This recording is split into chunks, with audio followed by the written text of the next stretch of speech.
आपल्याकडे एसयूव्हीचा आता खूपच जास्त ट्रेंड चालू आहे. गेली 5-6 वर्षामध्ये सिडान्स, हॅचबॅक सगळ्याला मागं टाकून एसयूव्हीज या नंबर 1 सेलिंग कार्स बनल्यात इंडियामध्ये. आणि तुम्ही कधी विचार केला का खरंच आपल्याला एसयूव्हीची गरज आहे का?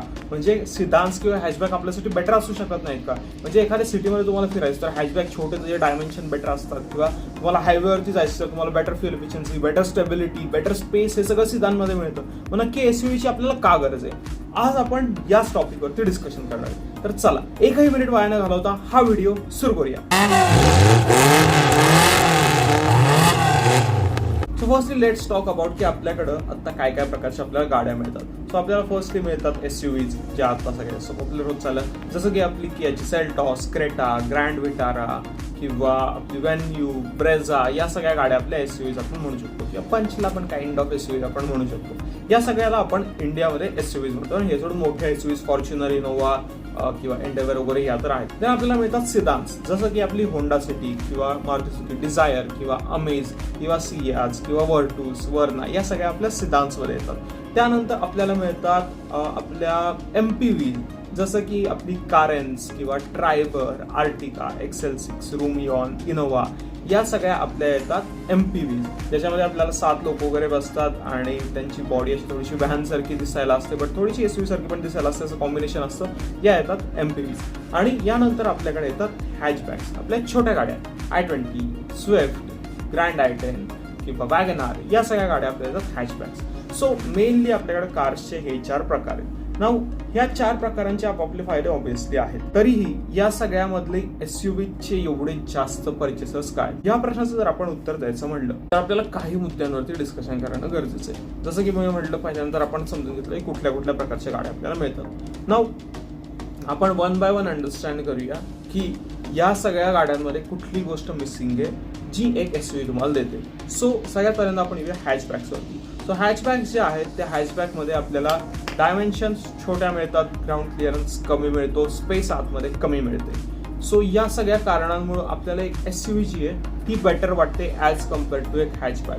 बट जर सिटीचा आपण विचार केला तर हॅचबॅक तुम्हाला कधीही बेटर पडेल इन रियालिटी, बिकॉज तुम्हाला छोटे डायमेन्शन असतात, पार्किंगला इझी होऊन जाते आणि तुम्हाला पटापट सिटीमध्ये कुठेही गाडी पळवायची म्हटली तर हॅचबॅक अतिशय योग्य ठरते. तुम्हाला तिथं भले मोठ्या ट्रॉली बॅग वगैरे काही घेऊन फिरायचं असतं. सो हॅचबॅक त्या केसमध्ये बेटर असते. बट तरी सुद्धा आपण सिटीमध्ये फक्त आयुष्यभर गाडी नाही चालवणार, आपल्याला हायवेवर पण गाडी न्यायची आहे आणि त्या केसमध्ये किंवा आपल्याला ऑफरोडिंगला वगैरे गाडी न्यायची आहे, तर त्या केसमध्ये आपली एसयूव्ही जी आहे ती मोठ्या टायरसोबत मला जास्त स्टेबल वाटेल आणि जास्त कम्फर्टेबल वाटेल. सो येस, त्यामुळे हॅचबॅकच्या वरती एसयूव्ही सिलेक्ट केली जाते. Then coming to the next car type, that is sedans. Now सिडान्सच्या वरती आपण एसयूव्हीज का सिलेक्ट करतोय? Now main reason is again ground clearance. सिडान्सचा ग्राउंड क्लिअरन्स हा तर हॅचबॅकपेक्षा पण खराब असतो, त्यामुळे ती सिटीमध्ये सुद्धा प्रत्येक स्पीड ब्रेकरला घास असते. प्लस सिडान्सला तर छोट्या साईजचा ॲडव्हान्टेज पण नाही जो हॅचबॅकला आहे, जो सिटीमध्ये तुम्हाला फुल ऑन बेनिफिट देईल. बट हायवेवरती जर म्हणाल तर सिडान बेटर आहे, कारण तुम्हाला एरोडायनॅमिक्स बेटर मिळतात, तुम्हाला कम्फर्टेबल आतमध्ये सिटिंग मिळतं. सिडानमध्ये इनफॅक्ट तुम्हाला स्पेस जी आहे ती एका एसयूव्ही पेक्षा जास्त मिळते. म्हणजे for example Creta, grand Vitara वगैरे या गाड्या घेतल्या तर त्यांना तुम्हाला अराउंड 300-400 लिटरची बूट स्पेस मिळते. तेच सिडान्समध्ये तुम्हाला 500-500 लिटरच्या बूट स्पेस मिळतात. जसं की आपली सिटी असू दे किंवा वर्टूस असू दे, सियाज असू दे, या सगळ्यांमध्ये तुम्हाला 500 पेक्षा जास्त लिटरच्या बूट स्पेसेस मिळतात. सो तुम्हाला स्पेस वाईज सिडान ज्या आहेत त्या बेटर वाटतात. बट अगेन ग्राउंड क्लिअरन्स हा एकमेव कारण आहे ज्याच्यामुळं तुम्हाला सिडान्सच्या वरती एसयूव्हीजा प्रेफर केल्या जात आहेत. अदरवाईज तर तुम्हाला फ्युअल एफिशियन्सी, स्पीड, परफॉर्मन्स हे सगळं सिडानमध्ये बेटर मिळणार आहे एका एसयूव्ही पेक्षा. आणि then coming to the third type of car, that is MPV. Now एमपीव्हीच्या वरती आपण का सिलेक्ट करतो एक एसयूव्ही? नाव जर आपण विचार केला तर एमपीव्ही मध्ये तुम्हाला एसयूव्ही पेक्षा स्पेस जास्त मिळते, तुम्हाला ग्राउंड क्लिअरन्स व्यवस्थित मिळतो, तुम्हाला जे इंजिन वगैरे आहे ते सिमिलर मिळतं, लुकला पण या गाड्या तेवढ्याच मोठ्या. सो ह्याचं काहीच इश्यू नाही आहे. बट सगळ्यांना एमपीव्ही सोबत एकच प्रॉब्लेम, त्या एसयूव्ही सारख्या एकदम अशा बुच नाहीत वाटत. थोड्या तर व्हॅन जो लुक आहे ना तो फक्त आपण साईडला ठेवण्यासाठी एक एसयूव्ही सिलेक्ट करतो. म्हणजे आर्टिका, XL6 आणि कारेन्स या सगळ्या गाड्या ज्या आहेत ना, या सगळ्या ॲक्च्युली खूप जास्त प्रॅक्टिकल आहेत त्यांच्या एसयूव्ही काउंटरपार्ट्सपेक्षा. म्हणजे सेल्टॉसपेक्षा खूप जास्त स्पेस तुम्हाला कारेन्समध्ये मिळते, किंवा तुम्हाला ग्रँड विटारापेक्षा भरपूर जास्त स्पेस तुम्हाला XL6 मध्ये मिळते, ब्रेझापेक्षा खूप जास्त स्पेस तुम्हाला आर्टिकामध्ये मिळते. बट आपल्याला तो जो व्हॅनवाला लुक आहे त्यापेक्षा कधी पण एक SUV वाला लुक आवडतो आणि that is the only reason की MPVच्या वरती SUVच्या कन्सिडर केल्या जात आहेत. So yes, because of these reasons SUVs या इंडियामध्ये पॉप्युलर आहेत. आणि SUVsला अजून एक ॲडव्हान्टेज हा आहे की SUVs ज्या आहेत त्या ग्लोबली एक स्टेटस सिम्बल म्हणून मानल्या जातात आणि त्या बाकी सगळ्या गोष्टींमध्ये पण ओके आहेत, वाईट नाही आहेत. म्हणजे स्पेस ठीकठाक चांगली मिळते, फीचर्स चांगले मिळतात, कम्फर्ट बऱ्यापैकी चांगला मिळतो, फ्युएल एफिशियन्सी कमी होते तुमची बाकीच्या गाड्यांपेक्षा, बट खूपच कमी होते असा विषय नाही आहे. प्लस ह्या सगळ्याला ॲडिशन म्हणून तुम्हाला एक हायटेड सिटिंग पोझिशन मिळतं SUVsमध्ये. आणि येस, या सगळ्या गोष्टी कन्सिडर करूनही तुम्हाला प्राइस जी आहे ती अप्रॉक्सिमेटली सिमिलर्स मिळते एखाद्या MPV किंवा सेदान एवढी.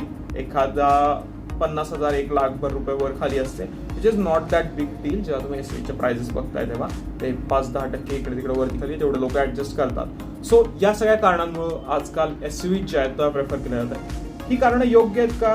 डिबेटेबल गोष्ट आहे. मला पर्सनली विचाराल तर एखादी वर्टूस सारखी सिदान ही एक आयडियल ऑप्शन आहे. म्हणजे तुम्हाला स्पेस पण भरपूर मिळेल त्या गाडीमध्ये, तुम्हाला फ्युएल एफिशियन्सी पण बेटर मिळेल, तुम्हाला परफॉर्मन्स पण बेटर मिळेल आणि तुम्हाला चांगली दिसणारी गाडी पण मिळेल. आणि प्लस तुम्हाला वर्टूसमध्ये ठीकठाक ग्राउंड क्लिअरन्स पण आहे 180 mm. बट येस, वर्टूसवरती आपण सेपरेट व्हिडिओ बनवतोच आहे. बट स्टील खूप साऱ्या लोकांसाठी त्या गाड्या ज्या आहेत ना त्या स्टेटस सिम्बॉलला तेवढ्या मॅच नाहीत करत, और त्यांच्या पर्सनॅलिटीला तेवढ्या मॅच नाहीत करत. त्या केसमध्ये एखादी SUV त्यांना मॅच करते. सो लोक SUVच्या मागं एवढे पळत आहेत. सो येस, आय होप तुम्हाला व्हिडिओ आवडला असेल. जर तुम्हाला व्हिडिओ आवडला असेल तर व्हिडिओ लाईक नक्की करा, शेअर करा तुमच्या मित्रांसोबत आणि सबस्क्राईब करा आमच्या चॅनलला, जेणेकरून तुम्हाला सगळ्याच्या सगळ्या पुढच्या व्हिडिओचे नोटिफिकेशन येतील. त्यासाठी बेल पण दाबा आणि तुम्ही आमचे सगळे पुढचे व्हिडिओज बघू शकाल. So this it for this video. I hope तुम्हाला व्हिडिओ आवडला असेल. I will see you in the next one. Till then, bye bye.